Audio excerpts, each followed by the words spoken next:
දිනේදී අප තුසිත හල්ලොලුව කියන පුද්ගලයා විසින් ගරු ජනාධිපතිතුමාට සහ ජාතික ජනබලවේගයේ නායක අනුරේසානායක මහතාට විරුද්ධව සහ ඔහුගේ කීර්ති නාමයට හානි කරමින් දේශාගතව කරන ලද අසත්‍ය ප්‍රකාශය සම්බන්ධයෙන් සහ එම ප්‍රකාශය සමාජගත වුණාට පස්සේ ඒ සමාජ මාධ්‍ය ක්‍රියාකාරී විසින් සෑහෙන වපසරියකින් එය වාර්තා කිරීමක් කරනවා. ඒ සියලු කාරණාවලට විරුද්ධව එම ප්‍රකාශයේ තියෙන ගැඹුරු සම්බන්ධයෙන් කිසිම දැනුමක් නැතිව එය සම්පූර්ණ අසත්‍ය ප්‍රකාශයක්. ඒ අසත්‍ය ප්‍රකාශ සම්බන්ධ අපි පැමිණිල්ලක් කරා උදේවරුවේ CID එකට. එම ලිඛිත ප්‍රකාශයට අනුව අද දිනේදී මේ වෙලාවේ අපිට දැනුම් දීමක් කරා CID විසින් ලිඛිත ප්‍රකාශයක් වාර්තා කිරීමට අවශ්‍යයි කියලාවලා ප්‍රශ්න කිරීම තුල ඒ අනුව එම ප්‍රකාශ ලබා දීම තමයි පැමිණියේ. ඒ අනුව අපි විශ්වාස කරනවා හෙට දිනේ සිට CID එකේ දැන් කඩිනමින් එම අසත්‍ය ප්‍රකාශයේ කාරණා සම්බන්ධයෙන් සහ එම ප්‍රකාශය නිකුත් කළ පුද්ගලයන් සහ එය ප්‍රචාරය කිරීම හා සම්බන්ධිත සමාජ මාධ්‍ය කරුවන් සම්බන්ධයෙන් අවශ්‍ය පියවර සහ අවශ්‍ය නීතිමය කාරණා ඉෂ්ට කරයි කියලා බලමු. දැන් මේ චෝදනාව කරන්නේ එතුමා මේ හල්ලොලුව කියන පුද්ගලයා චෝදනාව කරන්නේ YouTube නාලිකාවක් කරානේ. එතකොට තවත් පාර්ශව ඉන්නවද මේකට සම්බන්ධව මේ පැමිණිල්ලේ?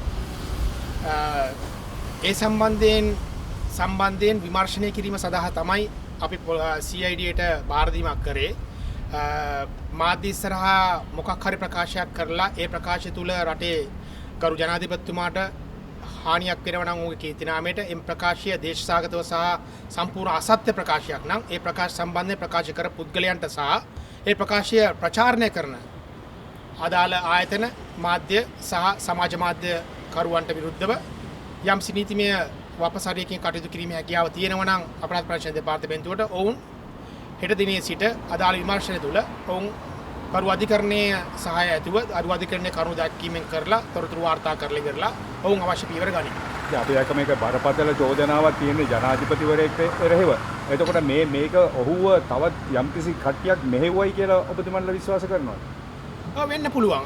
මෙහිමක් වෙන්නත් පුළුවන්. අපි දැක්කා ඔහු ඔය ප්‍රකාශය නිකුත් කරන්නේ කොටුව මහේස්ත්‍රාධිකරණයේ ඉදිරිපිට. මම හිතන්නේ ඔහු සැකකාරයෙක් වශයෙන් නඩුවකට ඉදිරිපත් වෙලා අපාරගෙන යන අවස්ථාවේ කරන ප්‍රකාශයක්. ඒතර ඔහු සැදී පැහැදී ඉන්නේ නැති ඔහුට ඔහු සැකකාරයෙක් කරපු කාරණේ මේ වත්මන් ආණ්ඩුව තුලින් වෙච්ච නිසා ඒ කාරණා පරීක්ෂණ මේ ආණ්ඩුව තුල ක්‍රියාත්මක වෙච්ච නිසා ඒ ගරු අධිකරණය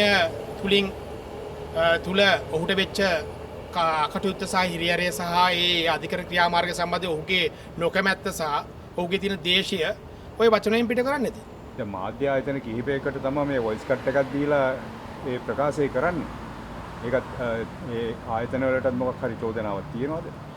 ඒ සියල්ල සම්බන්ධයෙන් විමර්ශනය කිරීම සඳහා තමයි අපි අපරාධ පරීක්ෂණ දෙපාර්තමේන්තුවට බාර දුන්නේ. ඒතකොට අපරාධ පරීක්ෂණ දෙපාර්තමේන්තුව අවශ්‍ය පියවර ගනී. අපිට පුළුවන්කම තියෙන්නේ අදාළ ප්‍රකාශය අසත්‍යයි සහ දේශසාගතයි කියලා අපි දන්නවා. ඒ සම්බන්ධයෙන් දැනුවත් කිරීම පෞද්ගලිකව මාහට ගරු ජනාධිපතිතුමා විසින් සිදු කරා. ඒ සිදු කිරීම මත තමයි අපි මේ පැමිණිල්ල සිදු කරේ.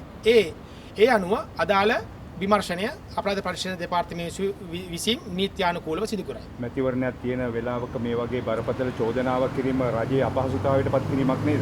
අනිවාර්යෙන් මේ නැත්තම් මේ දවස් 5ක් වගේ දීලා පළාත් පාලන මැතිවරණය පැවැත්වීමට මේ වගේ ප්‍රකාශයක් සිදු කරමින් රටේ ජනතාව අතර කැළඹීමක් ඇති කිරීම සහ රටේ ජනතාව අතර අසමගියක් ඇති කිරීම මේ කාරණේ සම්බන්ධයෙන් ජනාධිපතිතුමා සම්බන්ධයෙන් ලැබූ විශ්වාසය ආදරය ඒ බැඳීම පළුදු කිරීමට දේශයෙන් කරන ලද සහ ක්‍රියාවක් වශයෙන් තමයි අපිට හඳුන්වන්න පුළුවන් වෙන්නේ. මේ චෝදන ඔබතුමන්ලා කරන පැමිණිල්ල අනුව නීතිඥවරු හැටියට කියන්න පුළුවන්ද අපිට පැහැදිලි කරන්න පුළුවන්ද මොන වගේ මේ දඬුවමක් ලැබෙන්න පුළුවන්ද මේ වගේ සාවද්‍ය චෝදනා කරොත්?